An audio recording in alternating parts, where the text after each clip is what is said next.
No, because I'm serious. Should I? Please, I shout enough. I go. There.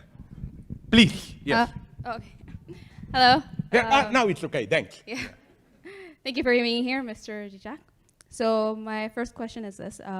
Given your critique of post-humanism and its relationship... Sorry, of post-humanism? Yes. Yeah. And its relationship to capitalism, do you see your work as part of the humanistic tradition? And Sorry, if do I see? so... From a humanistic tradition. No. Sorry, please, finish your question. I'm very sorry. Please, go okay. on. Is this it? I thought I interrupted you. Well, I was going to say, and if so, do you nevertheless have criticism of humanism and its legacies, particularly within the university? No, now I'm totally terrorized because I'm afraid to interrupt you. So I'm done. That's the signal when you are at the end. that was it. That was the question. That's okay. Okay, thanks. So how do you see your work in light of the humanist tradition? Maybe in the I'm context distorted by my youthful experience, but the great news when I was young was this great wave of French thought, Lacan, Althusser, anti-humanism, and so on and so on. So I think that, and I connect this with the legacy of German idealism, where also, you know what is so interesting? Till German idealism, the metaphor for human spirit was light.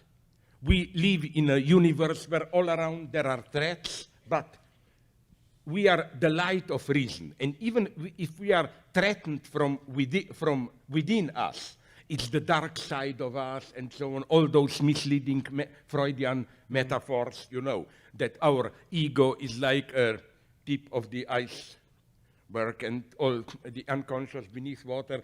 I think that I follow here the line from medieval mystics to German idealism and so on, where on the contrary, the metaphor for the pure subject is the mystical word is, you must know the term, night of the world, or as Hegel would have put it, this, it's the night, it's the radical darkness of self-destructive negativity. And this, I think, cannot be captured with the term humanism. Humanism is, that's to go to a more general dimension and going back to sexuality. You know, we, of course, codify sexuality through all forms and manners, rules, but what this codification, cultivation, tries to control is not nature. It's already some unnatural break from disruption of nature. Even in literature, we find this as, for example, think about myth of Tristan and Isolde. It's this deadly, absolute passion. And Freudian name for this is death drive, which is very paradoxical. Again, Freud himself was confused here. Freudian death drive is not, oh, I want to die, I want to disappear. I claim that it can be shown in a precise way that Freud's death drive is paradoxically his name for immortality. What Freud means by death drive is basically the experience of being a living death, something that persists beyond life and death, something that is neither death than alive. And I think subjectivity, modern Cartesian subjectivity, at its most basic is this. We live, insofar as we are human subject, in the days of the living dead, not and so on. So in this, that's all I can do now, but it was a very precise question. Thank you. These are just some of the reasons why I don't inscribe myself into the humanist tradition. So if I could just press you for that, on that for a second. So I think some of us here are curious to know more about how you position yourself in light of not characterizing yourself in the humanist tradition, how you see yourself in light of the more recent popularity of post-humanist theory, new materialisms, object-oriented ontology. Oh, no, this is a nice problem, because I'm, of course, although I appreciate some of them, they're not stupid, by far not, but I think that precisely, and that's my big, I had a couple of debates with the new star of disorientation, Graham Harman, and so on. They are, for me, way too, in some sense, even if they are against this centered on subjectivity, humanism.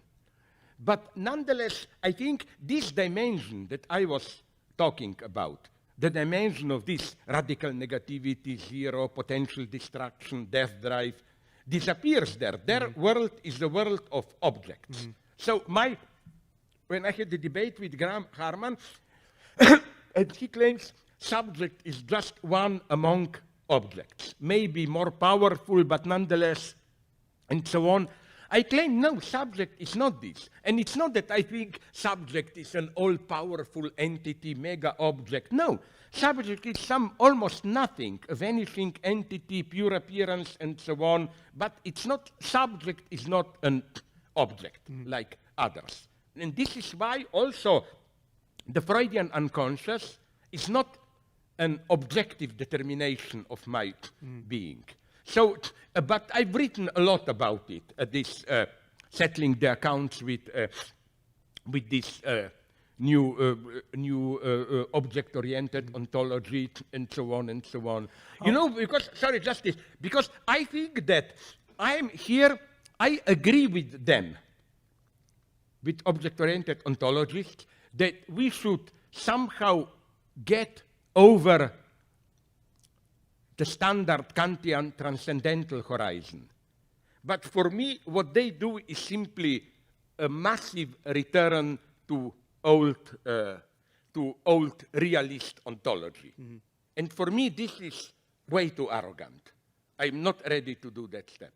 Just want to press you just a little bit more in that regard before we get to the next question. Yeah. But so even thinking not just with the new materialisms and object-oriented ontology, but even thinking the work in post-humanism, so thinking about the category of the human today in light of the historical understanding of those who are excluded from the position of human. So not just human, post-human, but non-human. So I'm thinking in terms of something like the post-colonial, how to reclaim the category of the human in light of this type of historicity. Even in the context of contemporary... Okay. Yeah. I will now, I always, when I'm reproached this, one way, I'm not saying you are at this level, but usually when I'm getting this question, the implication is, but isn't, for European humanists, isn't their notion of humanity secretly Eurocentric and so on, no? So, but this is my conflict with, among other things, with one with whom I have good relations personally, but not theoretically, Judith Butler. I think she's way too much a traditional liberal for me. Her vision is nonetheless, we should expand our scope to include others. Her worry is always, but what about those who are excluded, and so on, and so on. And and that's her problem with universalism, how to get a true universality, which will not be exclusive. Okay, my brutal answer, I don't have time to develop it now, is that every universality is exclusive, and that's what's good about it.